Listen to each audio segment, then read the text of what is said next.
美国航空母舰林肯号经传重大事故，竟然有多名军人试图跳海寻短。林肯号到底出了哪些问题呢？美国海军也证实了，已经调动驻军日本的航母华盛顿号前往中东接替林肯号。第一岛链出现航母真空的状态，台海跟南海会不会被中共趁虚进攻呢？还有美军的航母战力跟弹药库存都出现高度紧张，接下来东亚局势会出现什么变化？大家好，我是唐浩。美国跟伊朗的战争打了将近半年还没停火，但现在出现了重大变数。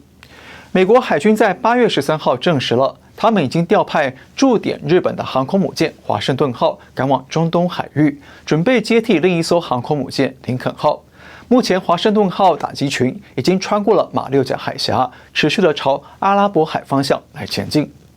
那为什么要做这样的紧急调度呢？因为林肯号最近传出了有多名士兵试图跳海轻生的事件，甚至还有人一度落海，所幸呢被紧急救回了，没有发生悲剧。那大家知道美军是世界上训练最专业、战力最精良的部队那为什么会有人员试图轻生呢？简单一句话，离家太远了，工作太久了。林肯号从去年11月21号展开海上部署，原本要在今年的5月结束任务，但是却为了应对伊朗的战局，只能够延长部署与作战。到现在已经超过了8个月，船上的5000多名官兵都没有回家休假。林肯号甚至还连续超过200天没有停靠任何的港口来进行补给，缔造了美国海军的新纪录。但是呢，长期在海上巡航也给林肯号带来许多问题。除了航母的本身需要保养维修之外呢，那船上的物资也出现了短缺包括了食物、牙膏和肥皂等等都缺货。而且呢，船上的水管也需要维修，还有水污染的问题也要解决。同时呢，也有一些士兵出现了精神健康不佳的状况。那这些都是战争与长期部署带来的后遗症。林肯号的军眷家属表示说因为美伊战争的缘故呢，最近他们跟船上的亲人都很难联系。而林肯号确实有好几个人因为长期的工作身心疲惫，试图跳海轻生。那军方也展开了紧急的应对。因此呢，美军决定调派驻守在日本的航空母舰华盛顿号紧急赶往中东，来接替部署将近9个月的林肯号。而林肯号回到美国之后呢，势必得进行几个月的维修整备工作，才能够再出海来部署了。但是呢，这对美军的全球战力来说可不是好消息大家还记得吗？美国的航母福特号是今年第一批投入美伊战争的主力。但是呢，福特号也因为在海外部署太久，撑了309天，缔造了美军纪录从而跟林肯号一样是兵疲马困、物资短缺、生活条件不佳。那船舰呢也需要大规模的保养维修，所以福特号在今年之内恐怕是很难够重出江湖了。那我们再进一步的摊开美军的11艘现役航母来看。目前林肯号和布什号呢在中东部署，而华盛顿号正在赶往中东的路上，而福特号、里根号、杜鲁门号都在维修整备，而斯坦尼斯号呢则是从2021年就开始做大修和系统升级，但是修了5年半，到现在还没完工。而美国最老的航母尼米兹号呢，虽然目前还是可以运作的，但是尼米兹号主要负责的是中南美洲的范围。而且尼米兹号因为年纪老迈了，准备在明年3月正式的退役。那艾森豪威尔号呢，目前也在维修，而且最近还发生过火灾事故。所以对美军来说呢，目前能够调度到海外作战的航母真的是不多，可能就只有罗斯福号以及卡尔文森号了。但是呢，他们也得肩负保卫美国本土的任务。那真正的关键问题来了，你有没有发现现在全球哪个区域没有美军的航母？没错，就是西太平洋地区，也就是第一岛链和台海、南海。大家知道第一岛链是目前全球局势最不稳定、战争威胁最大的潜在战场。那中共的军舰跟海警船天天在第一岛链惹是生非。但是现在美军的航母都跑光了，第一岛链，特别是台海，等于是陷入一个航母真空的状态。这样台湾不危险吗？那中共会不会趁火打劫，趁机举兵呢？我觉得大家不用太担心哦。美军在这个时间点敢做这么大胆的调度呢，绝对是有审慎的战略评估的。当然了，美军的评估细节我是不知道了，但是我认为有几个因素呢，应该是美军敢对第一岛链放心的原因。第一，中共内部还在展开激烈的政治清洗，那中共军方目前是人事混乱、人心不稳、士气低迷，习近平与军方是互相的不信任，所以呢就不太敢轻易的调动军队。不然，习如果说下令进攻台海，那说不定就会有导弹飞向了中南海，为火箭军和张又侠来报仇。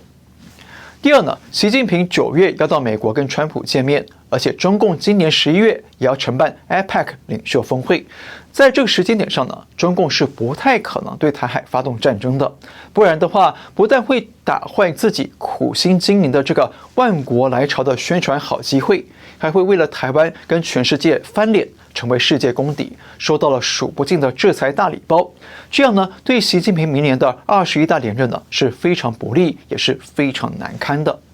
那第三个原因呢，是台海最好的渡海时间窗口已经结束了。大家知道台湾海峡虽然平均只有100多公里宽，但是呢，海象却非常的折腾人。现在是8月，是台海的台风季节，台风是非常频繁，不宜渡海。那等台风结束了之后，10月起呢，台海也会出现强劲的东北季风，那风大浪高又低温，更不适合渡海了。一直要等到明年的4、5月，海象才会平缓，所以中共在这个时候敢出兵的概率是很低的。还有一个原因就是中共目前对台湾的主要战略呢是不统而统，也就是通过非军事手段来对台湾加强认知战、心理战和法律战，从而呢要进一步的拉拢台湾人民，分裂台湾的社会，来为中共创造更多有利的统一条件。那简单说呢，就是中共正在搞统战，特别是今年底台湾有重要的9合1选举，那如果中共在这个时候贸然出兵，能不能打赢是不知道了，但是呢，肯定会打惨台湾亲共政党的选战结果。那这样呢，中共多年来的统战布局就会功亏一篑了。所以从这些角度来看，我们应该可以明白美军在这个时候把华盛顿号调到中东，让第一岛链唱航母空城计不是大胆的冒险，更不是弃守台湾，而是呢全方位的审慎评估之后的战略应变。所以台湾的朋友可以不必太担心中共会趁乱出兵。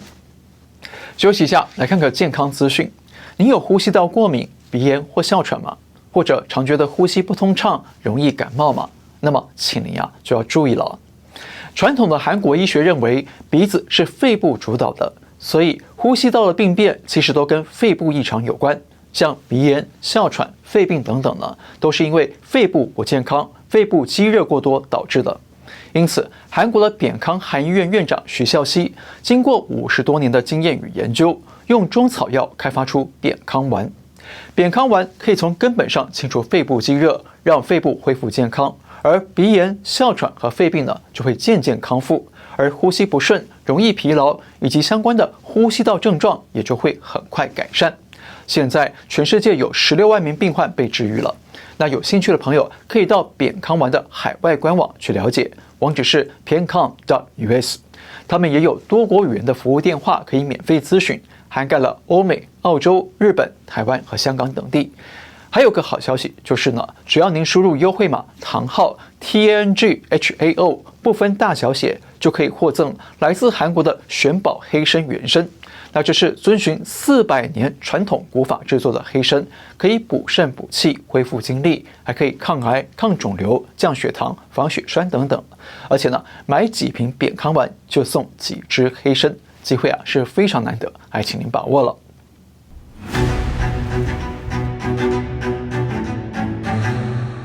美军有11艘核动力航母，但是平常都是只有一半可以动用，因为呢另一半都在维修和保养。而这次的美伊战争呢，让福特号和林肯号都因为过度的加班，导致船舰损耗和人员的健康受损了。再加上尼米兹号即将退役，那斯坦尼斯号还在大修，所以美军呢也罕见的出现了航母紧绷期。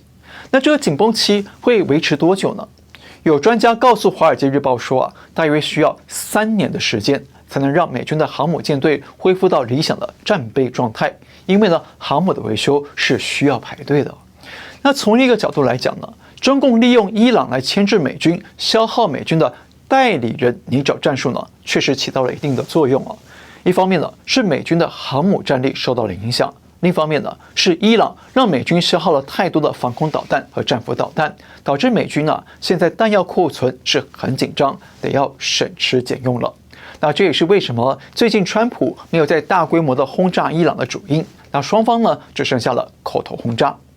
而且这也印证了澳洲前总理陆克文的爆料，他说当美国要严肃应对中共的时候呢，那中共的老朋友就会出来帮忙，那这个老朋友就是中东，也就是伊朗和伊朗豢养的几个中东恐怖组织包括了珍珠党、哈马斯、胡塞组织等等。所以呢，接下来我们要注意几个重点了。第一呢，美国会怎么样收拾这场没法大获全胜的美伊战争呢？川普是个精明的商人，那估计他不会再大手大脚对伊朗狂轰猛炸了。毕竟呢，伊朗背后的习近平已经在暗自窃笑了。而且对美国来说，台湾的战略价值会比伊朗更重要。如果输给伊朗的话，那美国还是可以压制中共的美国；但是如果输掉了台湾，那么美国就真的会东升西降了。第二，美国跟日本会如何应对目前在第一岛链的航母真空呢？美军会派罗斯福号或卡尔文森号来作战吗？还是说改用多艘的轻航母战略来应急呢？那这些轻航母能不能足以应对中共导弹的饱和攻击呢？那这些都是美日双方接下来要研议的重点。第三，朝鲜的金正恩会不会利用这个时间段来兴风作浪，在东北亚放火呢？我们知道，朝鲜过去几天发射了2枚导弹，虽然看起来是在对美韩联合军演表达不满，但是金正恩会不会配合习近平的要求，利用美军现在的作战保守期，来对韩国发动一场小规模、短经快的突袭呢？因为这样的突袭呢，虽然会招来国际的谴责，但是不一定会招来美军的军事打击，而中共就可以利用朝鲜来当筹码，来诱使川普找习近平来帮忙管教一下金正恩。到时候习就可以名正言顺的跟川普要求说，要美国在台海问题上再后退一步，比方说停止军售。其实呢，这套拿朝鲜换台湾的手段是中共从毛泽东年代就有的博弈思路，但现在习近平也很可能会故技重施。最后一点呢，是台湾的朋友虽然不必太担心中共会出兵犯台，但是中共很有可能会利用这个航母真空期来扩大部署海警船跟海军，来对台湾的周边海域实施更密集、更近岸的灰色地带骚扰和挑衅，希望呢通过更高强度的武力施压来削弱台湾抵抗中共的意志，来干预台湾的选举。所以台湾的海巡署跟海军请记得要强化你们的心脏了。好，那最后呢，刚刚我们讲到中共对台湾的不统儿统战略呢，如果您有兴趣的话，可以在这一集节目里看到更多的介绍与分析。那今天就先聊到这里，别忘了订阅我们的频道，我们下次再会。